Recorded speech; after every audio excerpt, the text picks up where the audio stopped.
Hello and welcome back to another video, guys. In this video I'm working on this C-Class 2017-16 I think, if I'm not mistaken.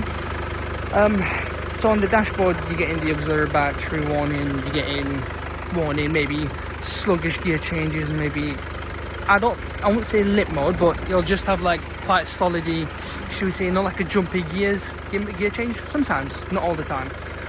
Maybe other warnings. Now what will come up will be P179D00 as well as this one, C10C800. okay, don't worry about them. And then the other one would be here, starter battery. So this will be your auxiliary battery. So what I would say is, if you're getting these sort of warning, would be to change the auxiliary battery or the main battery. Once you've changed it, it'll be a case of just full scan and clear. It's usually the battery that will cause this, the SAM module as well sometimes.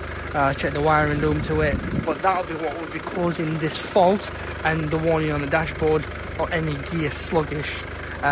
We would highly recommend looking into the auxiliary battery first, if not then the main battery, and take it from there. But they're the main causes of this fault code here.